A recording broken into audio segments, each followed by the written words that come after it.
everyone, today I'm going to attempt to apply the half-burned face prosthetic from Nimba Creations in hope of either looking like Freddy Krueger or looking like a firework had exploded in my face, which was fitting as it is bonfire night tonight. So the first problem I ran into was that the mask was too big for my face. I think it may have been modelled on a man because, I don't know, it was just too big. My face isn't particularly small, but the eye holes were not lining up with my eyes, so I had to get the scissors to it. So I cut little slits into the eye holes and took away little tiny weeny bits at a time around the eye holes to hopefully make them fit around my face better.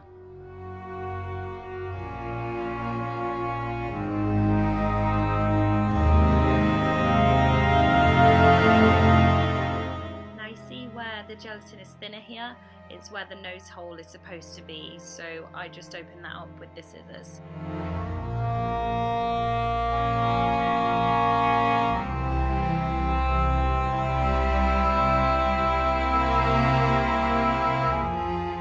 So I started with the Distilled Hazel with a cotton pad and cleansing my face area. I realise I have makeup on, so the best way of actually doing this would be taking off the makeup first with some makeup remover and then using the Distilled Hazel to cleanse your face. See, now I've realised I need to take that off. As it's only a half face prosthetic, I'm only taking off half of my makeup.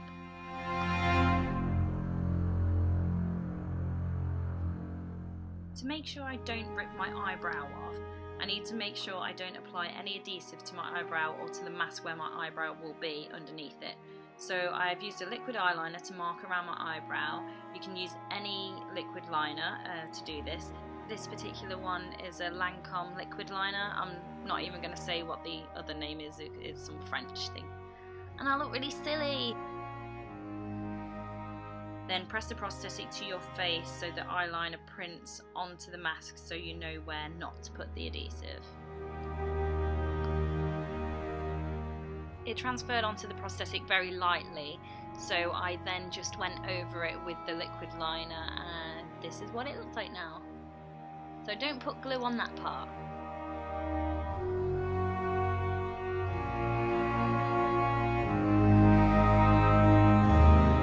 So I'm going to apply the adhesive with a cosmetic sponge. Just apply that to the sponge and then apply it straight to the half of your face where you're going to put the prosthetic. And make sure you take out all piercings before you start doing this. I forgot, so I did it halfway through.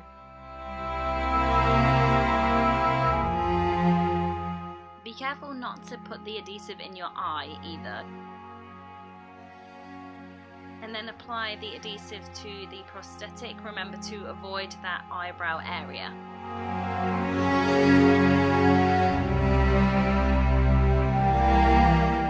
Take your time and make sure you put it in the correct place, because I got it a bit wrong and tried to take it off and it really hurt. It really rips your skin off.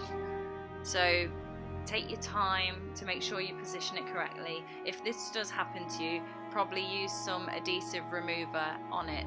Don't just tear it off like I did, because it really made my face sore.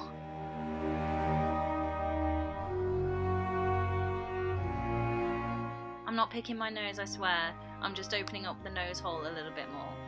The mask was too close to my hairline, so I had to trim it down using the scissors. You don't want to trim it down too much though, because you'll cut off all the thinner blendable edges. The mask wasn't sticking very well between my nose and my top lip, so I used a bit more adhesive to try and stick that down. And then I applied the bottom part of the jaw. Now I'm going to be using the Nimba Creations Gelatine blender, which usually I use the Witch Hazel to dissolve the edges of the prosthetic, but today I thought I'll try this one. So the same method, using the cotton bud, you're going to roll the cotton bud between your fingers, applying a little bit of pressure and work away from the edges.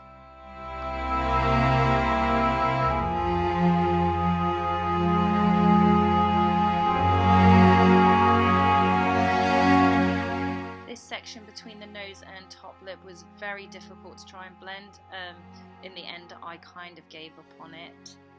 it just took too long and it just wasn't working.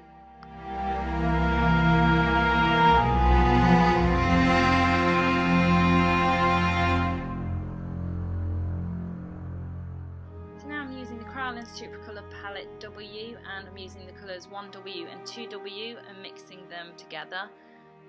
And mixing it with a little bit of water on a cosmetic sponge to apply a thin wash of makeup over the prosthetic and over my face.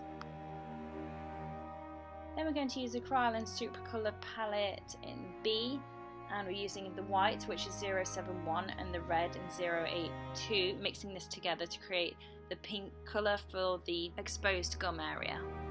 Then we're going to use Kryolan Aqua Colour 080, mix it with a bit of water and apply it to the deeper wound parts of the prosthetic. I did find it a bit difficult to judge where this should go, so I just referenced the picture from the website. I then used the Kryolan Supracolor palette B again, and it's the dark red colour 082, and I'm applying that to where I applied the aqua colour.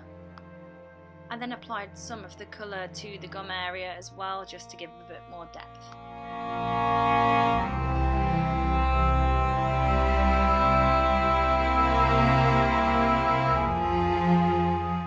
I then used a stippling sponge in the same colour, the 082 dark red colour from the palette, and just applied that all over the prosthetic and a little part on the other side of my face, just to make it look a bit gradual rather than just being a line down the middle of the face with one side burnt and one side not.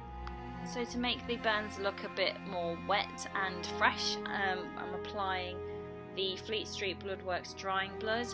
I'm applying this to the deeper wound areas of the prosthetic with a paintbrush.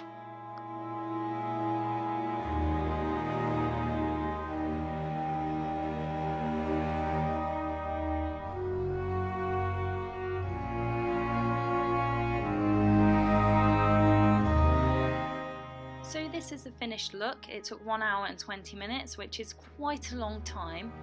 So as I said earlier, the first issue I ran into was that the mask was actually too big and I had to cut it to size.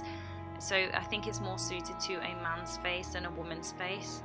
The second issue I found is that it would not stick between my nose and my top lip. I don't know if that was because I was breathing on it and it was heating glue up or something like that, and it wouldn't stick very well.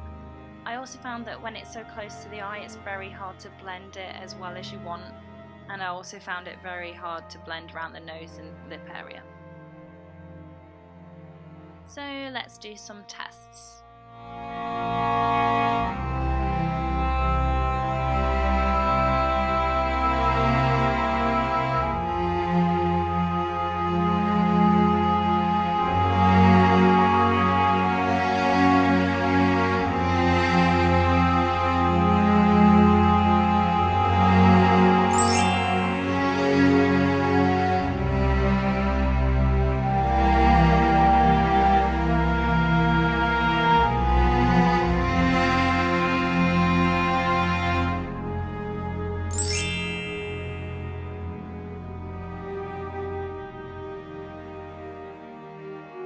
I now have caramel in my teeth.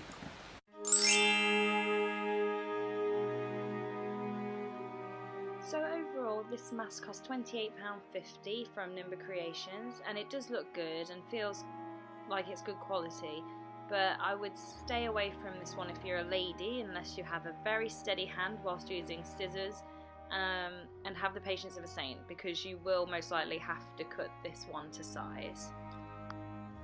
Thank you for watching my video. If you enjoyed it, make sure you leave a like and subscribe. I'll also be uploading a video on how to remove this prosthetic if you want to check that out. Thanks for watching.